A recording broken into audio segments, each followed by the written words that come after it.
else. We had a great discussion yesterday with my family. I hope zucchini was none of the favorites out there. I'm laughing. My wife is making spaghetti zucchini or zucchini spaghetti this week, and I'm like, oh, how many ways do we have to try to make use of that overgrown thing? For me, my favorite is bread. I love bread. There's nothing better than the smell of warm bread in the air. I like when I go to those fancy restaurants that give you the bread before the meal, and I could just be happy right then and there. I could walk after the bread. I'm good. I just love it. I love bagels. I love peanut butter toast. Oh, that's good stuff, man. I love bread. I hope that God never makes me go gluten-free. No offense to any of you guys that are on that diet, but I hope that's not me. You see, bread in some form is a staple. It's a staple of most cultures, of most societies' diets, not just in our current world, but really all the way back to the ancient Hebrews, which is where we're going to start this morning. We're going to continue to try and find Jesus in the Old Testament. That's this series that we've been going through for these last 7 weeks or so. And so last week, if you were here, you know that we talked about Exodus 17 and John 7, this idea of the water, of Jesus being the living water, this picture from the Old Testament of Moses' staff striking the rock and out coming water. And then we look to Jesus, who said that he was the living water. Those that went to him would never thirst again. And we saw this great picture. Well, today we're going to kind of go Star Wars here. We're going to do a little prequel thing. We're going to go back a chapter in each. We're going to look at Exodus 16 and John chapter 6. We're going to start then in Exodus 16, the first 3 verses. The whole Israelite community set out from Elim and came to the desert of Sin, which is between Elim and Sinai, on the 15th day of the 2nd month after they had come out of Egypt. In the desert, the whole community grumbled against Moses and Aaron. The Israelites said to them, "If only we had died by the Lord's hand in Egypt. There we sat around pots of meat and ate all the food we wanted, but you have brought us out into this desert to starve this entire assembly to death." So the people here, they've been out of Egypt now for like a month. They've been living on the bounty that God had provided them. The Bible tells us that when they were leaving Egypt, people were essentially handing them stuff. Take it, here, take it for your journey. Take it, we're scared of you, whatever it is. They had received so much, and now we see that most likely they're running out of this 30-day or so supply that they've been giving, and they start to wonder, and they start to grumble, thinking and saying things like, "If only we had died back in Egypt and not out here in this desert. We were better off there." Now, just in case you don't know what there looked like, the beginning of Exodus tells us, Moses, who's writing this, tells us that just a few years back, or just recently, it says in the beginning, verse 11, so they put slave masters over them to oppress them with forced labor. And they, that is the Hebrews, built Pithom and Ramesses as store cities for Pharaoh. But the more they were oppressed, the more they multiplied and spread. So the Egyptians came to dread the Israelites, and they worked them ruthlessly. They made their lives bitter with harsh labor in brick and mortar and with all kinds of work in the fields. In all their harsh labor, the Egyptians worked them ruthlessly.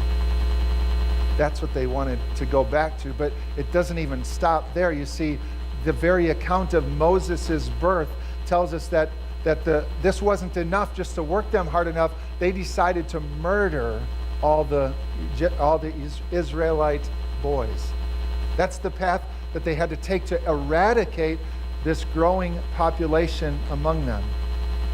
And so only 30 or so days after they had been released from that bondage, from that lifestyle, they wanted to go back again.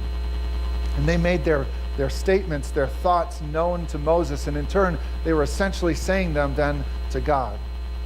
And so how would God respond to these complaints? Verse 4. Then the Lord said to Moses, I will rain down bread from heaven for you. The people are to go out each day and gather enough for that day. In this way, I will test them, and I'll see whether they will follow my instructions. On the sixth day, they are to prepare what they bring in, and that is to be twice as much as they gather on the other days. And then skip down to verse 11. The Lord said to Moses, I have heard the grumbling of the Israelites.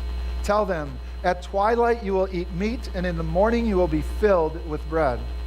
Then you will know that I am the Lord your God. That evening quail came and covered the camp, and in the morning there was a layer of dew around the camp. When the dew was gone, thin flakes like frost on the ground appeared on the desert floor. When the Israelites saw it, they said to each other, What is it? For they did not know what it was. Moses said to them, It is the bread the Lord has given you to eat. God's a gracious God. He hears their complaints, and he responds by giving them what they're asking for. God would graciously send down bread from heaven to satisfy their physical needs. This bread would satisfy their hunger each and every day.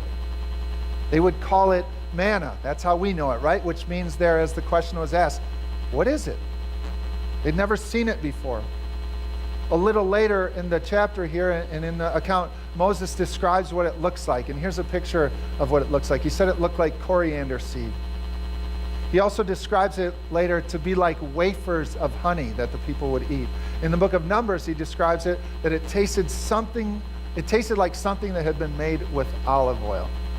Got a picture of it for yourself?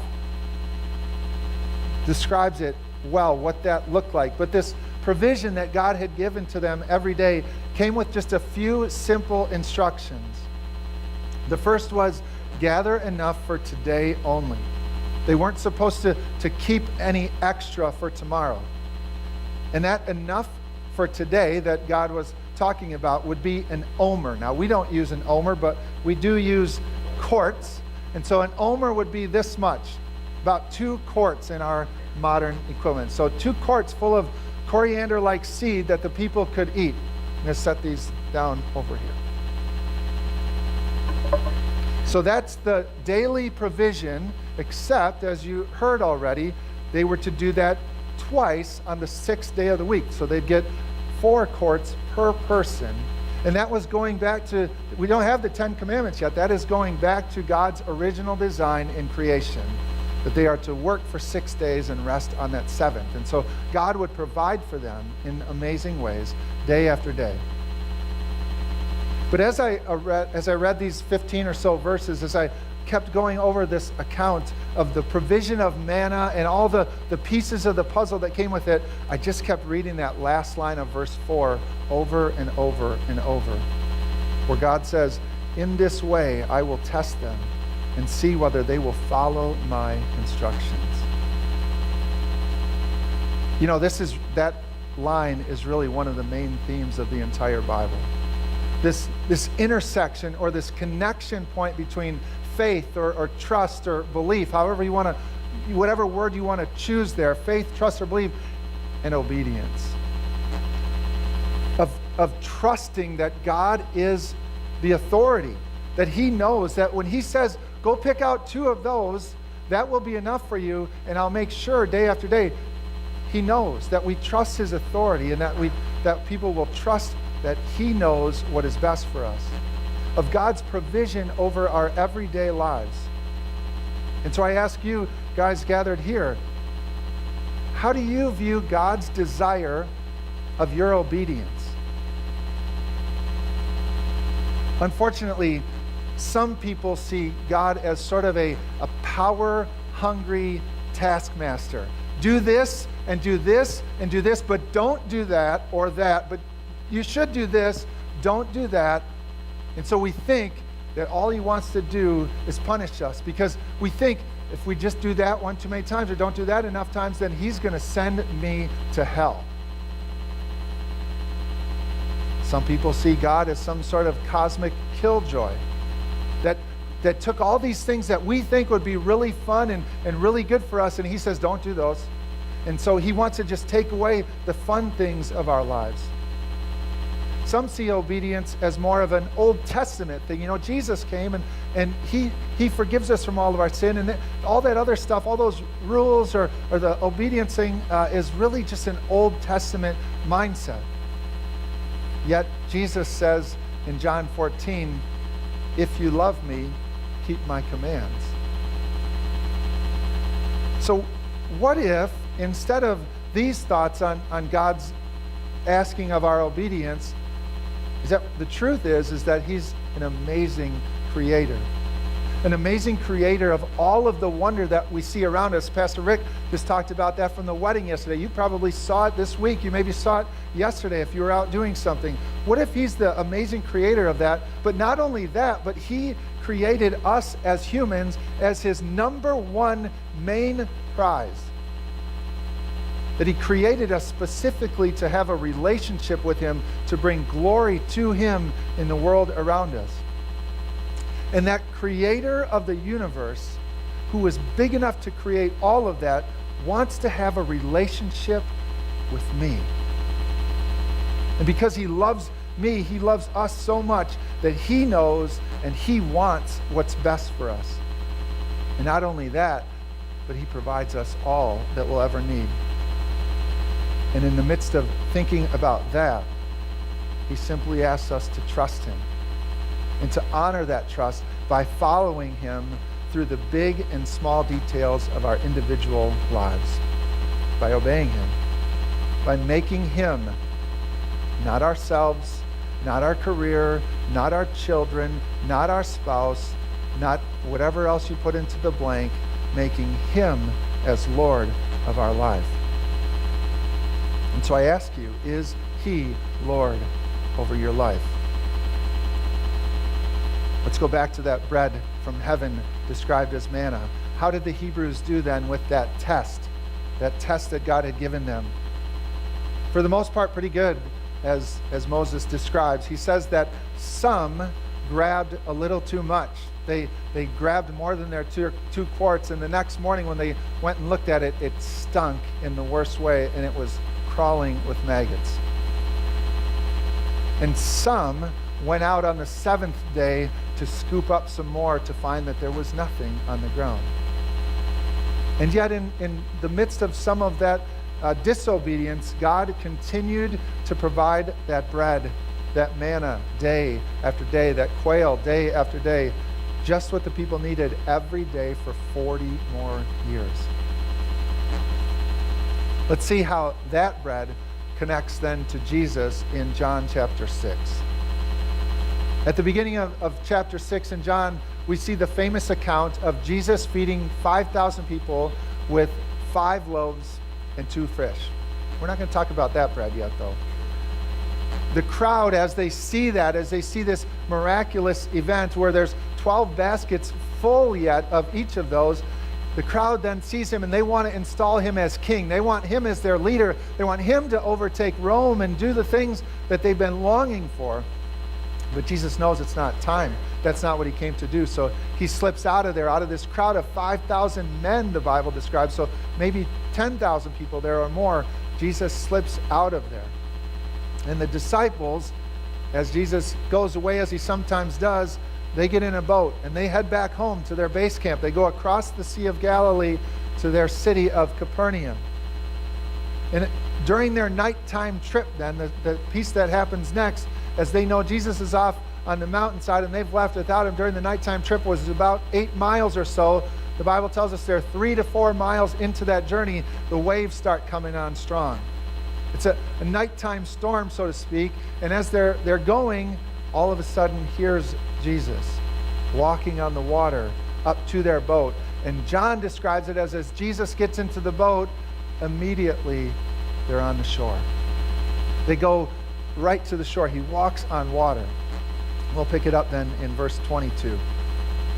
After this happened then, the next day, the crowd that had stayed on the opposite shore of the lake realized that only one boat had been there, and that Jesus had not entered it with the disciples, but that they had gone away alone.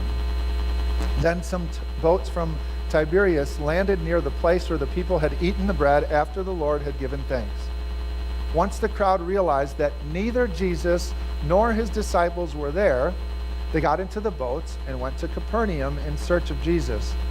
When they found him there on the other side of the lake, they asked him, "Rabbi, when did you get here?" The question really was more like, how did you get here? We saw the one boat with your disciples on it. We saw that you weren't with them. Jesus answered them, "Very truly I tell you, you're looking for me, not because you saw the signs that I performed, but because you ate the loaves and you had your fill. Do not work for food that spoils, but for food that endures to eternal life, which the Son of Man will give you. For on him God the Father has placed his seal of approval." You see, Jesus is no dummy here. He knows what they're after. In all that they had seen and witnessed him do the day before, they were there looking for more bread. And I don't think it was just because it tasted really good. They wanted what he could give them from a physical, material standpoint. And they were missing out what he was doing. They were looking to fill their bellies for a short-term solution. But Jesus responds, "Guys, I'm offering you much more than that. You see, my food will last for an eternity. I'm endorsed by the Father himself. I'm the Son of Man that you have been waiting for, that your grandparents told you about, that their grandparents told them about, that the rabbis have told you about, the Son of Man, the Son of Man, the Son of Man. Here I am." And yet, these people who had seen so much, who had heard so much from him, they responded just the way we probably would. Then they asked him, "What must we do to do the works God requires?" What do I have to do? What can I do to get this bread that will last forever? I have to do something, right, that satisfies this angry God, this God who expects so much of me. I need to measure up to meet his approval. That's the way it works in our worlds, right? I mean, most of you do your job really well with hopes that you could get that promotion or at least a raise. Or students, you study really hard to get that A on the test. Or you like to be outside, so you spend hours weeding your garden or fertilizing your lawn to make it beautiful. You do something to get the result that you want. And so I don't want you to hear that. All of these things are good things, they're okay things, and that hard work is good, but that's not what Jesus describes as what's most important. You see, taking that approach that we have to do something in our relationship with God or our eternal destination, it doesn't work like that. That's not what the Bible describes. But if I were to walk downtown today and I were to ask people on the street, what will happen to you? What do you think will happen to you when you die? Well, most people will say, I think I'll go to heaven. Why do you say that? Because I've tried to be a good person, right? I hope I've done enough. I hope I've done enough good works to deserve to be in heaven. I want to be there. And I would guess that most of us have struggled at some point in our lives as we think that we have to do something to earn God's love. We think that we have to do something so that we can go to heaven when we die. But as I said earlier, that's not, or that might be the way that it works in the world, that doing something gains us something. That's not the way it works in God's economy. The Bible tells us a much different picture of how salvation works. Listen to how Jesus answers their question then of what must we do to do the works God requires? Jesus answered, the work of God is this, to believe in the one he has sent. To believe. To believe in the one that he has sent. As I looked at this passage a little bit closer, I found out that the Greek word here for believe is in the present, or the continuous sense, or tense, like believe and live like you believe it. Keep on living like you believe. It's not just an, oh, I get it now moment, like, yeah, I believe in Jesus, and then you go right back to what you were. Instead, it's a belief, it's a faith, and it should alter your life. It should alter your relationships. It should alter the way you do your job. It should alter everything about you, kind of belief. As Jesus' own brother James says, faith without works is dead. And so like the bread that God sent from heaven to the Israelites, would Jesus' hearers, would we, in today's world, for the same manner, would we trust that his belief that this bread sent from heaven, Jesus himself, would be enough to save them? Not their works, but their belief in him.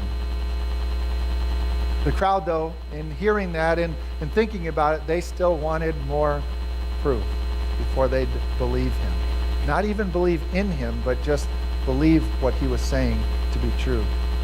And so they asked him, what sign then will you give that we may see it and believe you? What will you do? Our ancestors, they ate manna in the wilderness. As it is written, he gave them bread from heaven to eat. And Jesus said to them, very, very truly I tell you, it's not Moses who has given you the bread from heaven, but it is my Father who gives you the true bread from heaven. For the bread of God is the bread that comes down from heaven and gives life to the world. The people had been trained to expect that there'd be like this second Moses, and they put a lot of attention and prestige to the first Moses, and they want to know, are you going to be like the first Moses? He's the one who gave us everything out in the desert. And Jesus is like, wait, you think that the he was about Moses? Now, Moses is a good guy, a special one in all, I can imagine Jesus saying to them, but it was the Father is the one who gave them the bread.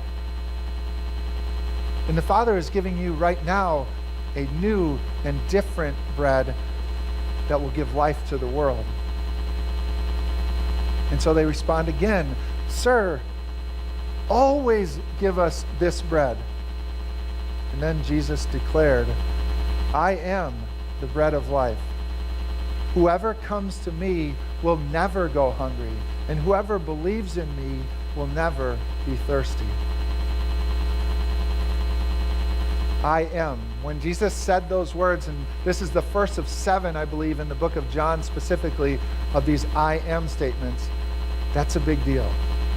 The hearers would have been flabbergasted. They would have been shocked that he would say, I am anything, let alone I am the bread of life. Jesus' bread had nothing to do with filling their bodies, filling their bellies up. Nothing to do with the earthly power or might that they hoped for. Those goals were far too short-term.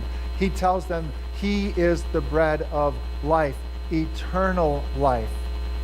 I will fill you eternally, not just temporarily. Those who believe in him, he says, will be filled. They will continue to be satisfied. They won't be hungry for more bread tomorrow.